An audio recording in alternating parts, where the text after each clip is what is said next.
Hello student, मैं engineer P Kumar आप सभी का आपके अपने यूट्यूब चैनल स्टडी वे में स्वागत करता हूं। जैसा कि मैं हर बार वीडियो के स्टार्टिंग में बोलता हूं कि आप लोग इस वीडियो को ध्यान से देखने के लिए और समझने के लिए आप लोग नोट कॉपी और पेन लेके ही बैठा कर। तो आज का टॉपिक स्टार्ट करते हैं, क्रिस्टल के घनत्व की गणना, calculation of density of crystal. घनीय संरचना युक्त क्रिस्टल के घनत्व की गणना कैसे की जाए, आज के टॉपिक में हम लोग अध्ययन करेंगे। तो सबसे पहले ये आप लोग के दिमाग में आता होगा, क्रिस्टल के घनत्व से हम समझते क्या है, क्रिस्टल के घनत्व होते क्या हैं, तब ना गणना करेंगे कि क्या होता है, कैसे निकाला जाता है। तो जानते हैं क्रिस्टल के घनत्व, किसी भी क्रिस्टल के घनत्व उसके घनीय का कोष्टिका के द्रव्यमान एवं आयतन के अनुपात के बराबर होता है। फिर से मैं रिपीट कर रहा हूं, किसी भी क्रिस्टल, अगर कोई क्रिस्टल के घनत्व की गणना करना है, किसी भी क्रिस्टल के घनत्व उसके घनीय का कोष्टिका के द्रव्यमान एवं घनीय का कोष्टिका के आयतन के बराबर होता है। तो देखिए यहां पे अगर किसी भी क्रिस्टल के घनत्व की गणना करना है तो क्रिस्टल के घनत्व घनीय का कोष्टिका के द्रव्यमान एवं घनीय का कोष्टिका के आयतन के अनुपात के बराबर होता है। अब आता है सवाल कि घनीय का कोष्टिका के जो द्रव्यमान निकाल रहे हैं वो कैसे निकाला जाए।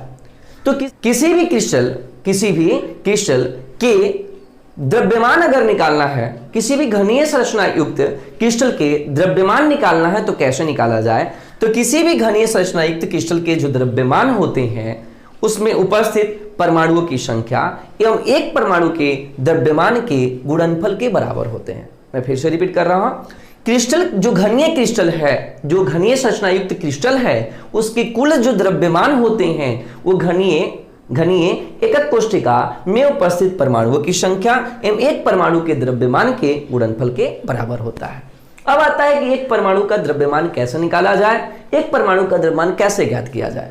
तो किसी भी अगर परमाणु की गणना करना है, एक परमाणु का द्रव्यमान, तो हम सब लोग पहले जानते हैं एवोगाड्रो संख्या परमाणु होती हैं तो एक मोल के बराबर होते हैं और एक मोल परमाणुविक द्रव्यमान के बराबर होता है तत्व के लिए।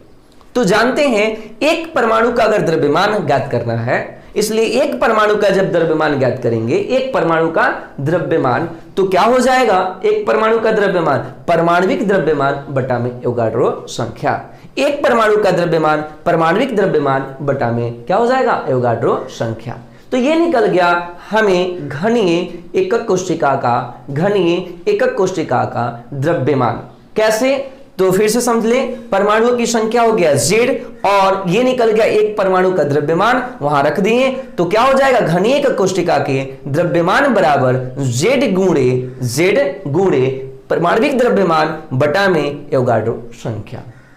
अब इसको यहां पुट कर देते हैं। जैसे ही पुट करेंगे तो अब हमारा हो गया किसी भी क्रिस्टल के घनत्व बराबर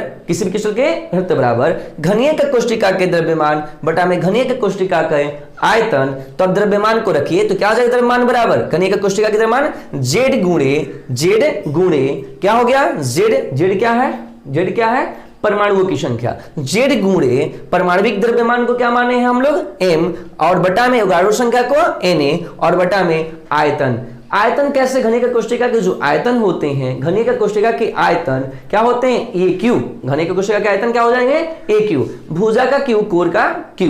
तो यहां पे पुट कर दिए। इस तरीके से घनत्व क्या आ गया, Z घनत्व बराबर जो हम लोग फाइंड करना है, इस तरीके से घनत्व बराबर Z इंटू M बटा में AQ इंटू Na, जहां क्या है, Z क्या है परमाणुओं की संख्या, M क्या है परमाणुविक द्रव्यमान तत्व का परमाणुविक द्रव्यमान और Na क्या है एवोगाड्रो संख्या, और A क्या है जो घन है उसके कोर की लंबाई।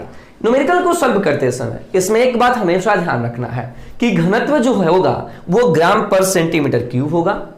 जो कोर की लंबाई है उसे उसे जो कोर की लंबाई है उसे सेंटीमीटर में हमें रिक्वायर्ड होगा, लेकिन क्वेश्चन में हो सकता है कि पिकोमीटर में दे, माइक्रोमीटर में दे, तो आप पहले चेंज करेंगे। जैसे हम लोग सभी लोग पहले से ही जानते हैं कि एक पिकोमीटर बराबर 10 पे पावर -10 सेंटीमीटर होता है। अगर कहीं क्वेश्चन में दिया रहे कोर की लंबाई पिकोमीटर में, तो सेंटीमीटर में पहले बदल लेंगे 10 पे पावर -10 से गुणा करके। क्लियर है? तो इस तरीके से ये वैल्यू सारा पुट कर देंगे और हम घनत्व की कैलकुलेशन कर लेंगे। क्लियर हुआ? Thank you.